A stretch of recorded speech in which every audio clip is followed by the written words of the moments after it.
লুচি ফুলকো লুচি। এই বৃষ্টি বাদল ওয়েদারে ফুলকো ফুলকো লুচি আর কড়ার মধ্যে গরম গরম আলুর দম, কার কার ফেভারিট খাবার অবশ্যই তোমরা কিন্তু কমেন্ট করে জানিও। অনেকগুলোই হয়েছে, এইদিকে রয়েছে এক থালা আর এইদিকে এই জামবাটিটার মধ্যে করে রেখেছি।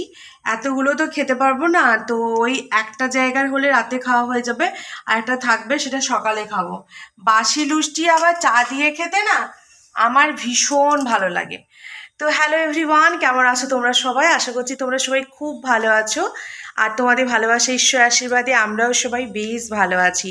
তো এখন ঘড়িতে বাজছে 9:20, আর বাইরের ওয়েদারটা একদম ঠান্ডা কুলকুল, আর আমাদের এখানে লাইন নেই, ঠিক আছে, পোল পড়ে গেছে। তো সেই কারণে হচ্ছে যেহেতু ব্যাটারি সাপোর্টে সারাটা রাত কাটাতে হবে, এবং কালকে সেই 12টা-1টা না হলে মনে হচ্ছে লাইন আসবে না, তাই একটু একটু অল্প অল্প করে খরচা করছি। আর সেই জন্য কোনো রকম পাখা চালাচ্ছি না, যেটা দরকার নেই সেই লাইটটাও জ্বালাচ্ছি না। এখন আমি এই লাইটটাও বন্ধ করে দেবো, করে দিয়ে এই একটা বারান্দার লাইট জ্বলবে আর ঘরের একটা লাইট জ্বলছে। আর এই দেখো 9:25 ঘড়িতে এখন। এদিকে আজকে আমাদের অনেক বেশি ঝড় বৃষ্টি হয়েছে, মানে যখন অফিস থেকে আমি আসছিলাম তখন মানে পুরো ভিজে ভিজে এসছি। হালকা হালকা পড়লেও আমাকে যেহেতু অনেকটা রাস্তা হেঁটে আসতে হয়, তো সেহেতু আমি কিন্তু পুরোটাই ভিজে গেছিলাম। তো চুলের অবস্থা এই যে খোপা করে রেখেছি, অনেকক্ষণ চুলটা শুকনো করলাম, শুকনো করার পরেও ভেতরে ভেতরে একটু একটু ভেজা আছেই। তো সেটাকে এমনি করে করে আর ওই খাবার বানাচ্ছিলাম।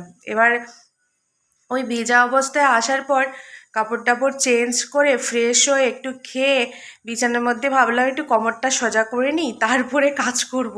ও মা, আর উঠতে ইচ্ছে করছে না, মনে হচ্ছে শুয়েই থাকি। কিন্তু কিছু করার নেই, একার সংসারে তো করতেই হবে, না করলে তো খেতে পাবো না, পেট পুজো তো করতেই হবে। তো সে কারণে উঠলাম, উঠে একটু আটাই মাখলাম, ময়দা ছিল না বাড়িতে, আর মনটা খুব না লুচি লুচি করছিল। তো ভাবলাম চলো আজকে বৃহস্পতিবারও, আর সেরকম কিছু তো খেতেও পারবো না, না হলে হয়তো আসার পথে ওই ভিজে ভিজে হলেও একটু চিকেন নিয়ে আসতাম, কষা কষা করে বানাতাম। কিন্তু যেহেতু বৃহস্পতিবারটা আমাদের মানা হয়, খাওয়া হয় না, তো সে কারণে ঘরের সীমাই আছে। সোনাইয়ের বাবা আবার মিষ্টি জিনিসটা অত পছন্দ করে না, আমার বেশ ভালো লাগে।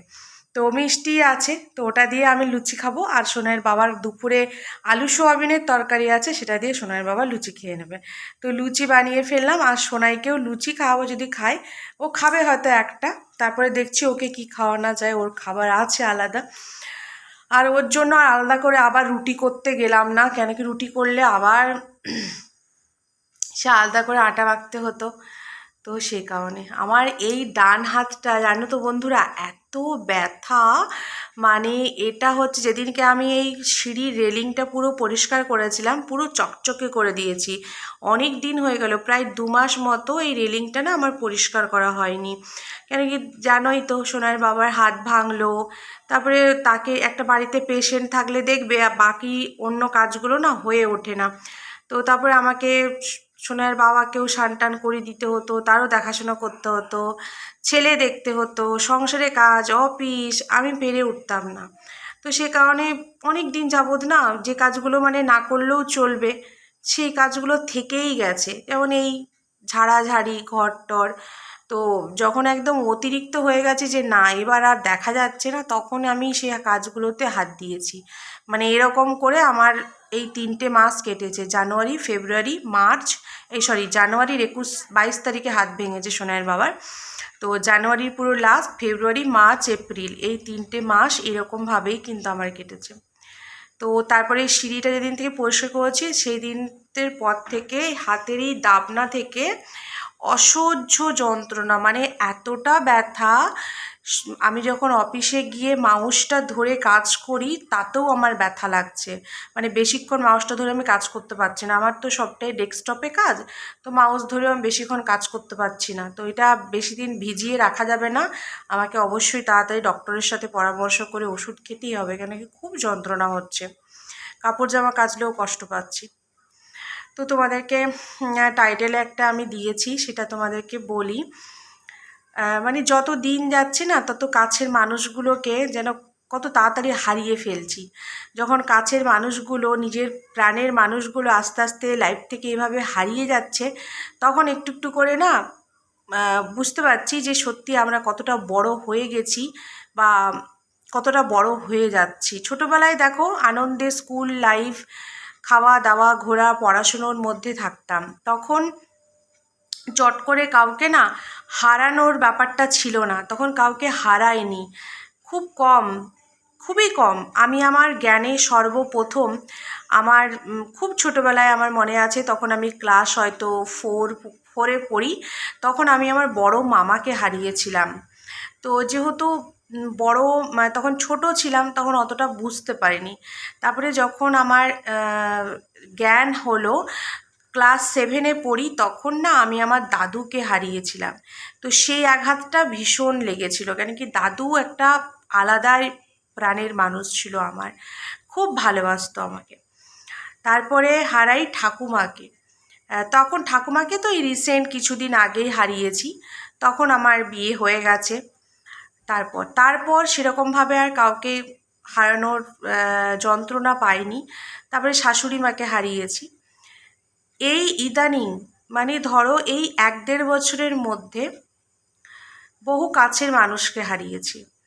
আমার এক খুড়তুতো পিসিকে হারিয়েছি, আমার এক মামাকে হারিয়েছি, ঠিক আছে, আর আর আমার এক নিজের কাকাকে হারিয়েছি।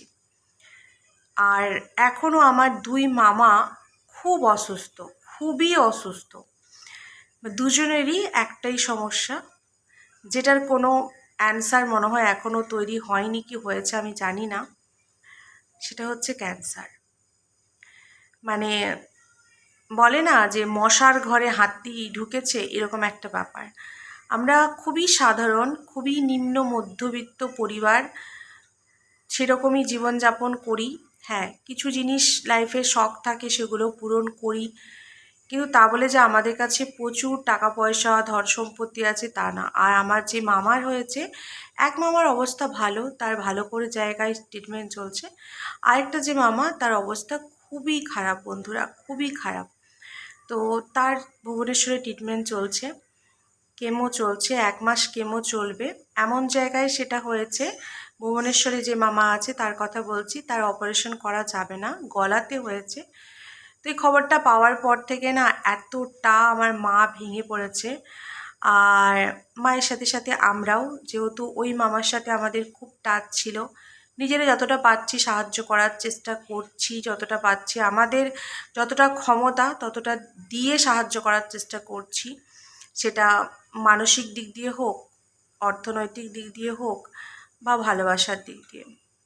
কিন্তু সবই তো তারই হাতে, আমাদের হাতে কিছু নেই। সে যেভাবে আমাদেরকে নাচাবে সেভাবে আমাদেরকে নাচতে হবে। তাই আজকে খবরটা পাওয়ার পর না মনটা ভীষণ খারাপ ছিল, ভীষণ খারাপ। আর খবরটা পেয়েছিল আমার বর কয়েকদিন আগে, আমাকে বলেনি, কেন কি আমি আমার অফিসের একটা কাজে ভীষণভাবে একটা প্রবলেমের মধ্যে ছিলাম, খুব টেনশনের মধ্যে ছিলাম। তো সেই জন্য চাপে ছিলাম বলে আমাকেও বলেনি, ও আমাকে আজকে বলেছে। তো যখনই কথাটা মনে পড়ে যাচ্ছে তখনই না শরীরটা যেন হালকা হয়ে যাচ্ছে, মনে হচ্ছে যে এটা কি মানে কেন এরকম হচ্ছে। আজকাল প্রত্যেকটা বাড়িতে দেখবে, প্রত্যেকটা ইয়েতে বেশিরভাগের জন্যই মুখেই শুনছি এই রোগটা। ভগবান সবাইকে ভালো রাখুক, এটাই চাই। আমার মামার জন্য তোমরা প্রে করো, আমার 2 মামা যেন ভালো হয়ে যায়, সুস্থ থাকে, সুস্থ হয়ে বাড়ি ফিরে তারা।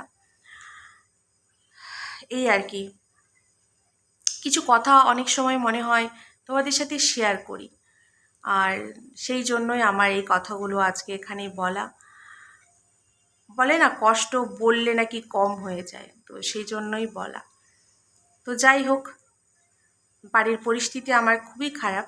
ভাবছি কয়েকদিন যাব মায়ের কাছে গিয়ে ঘুরে আসবো, কেন কি আমার মার ভীষণ খারাপ অবস্থা। দেখি কতদিনে কি যেতে পারি, তোমাদের সাথে শেয়ার করব। চলো, অনেক রাত হয়ে গেছে, সবাই ভালো থেকো, সুস্থ থেকো। দেখা হচ্ছে নতুন একটি ভিডিওর সাথে। ততক্ষণের জন্য সবাইকে টাটা।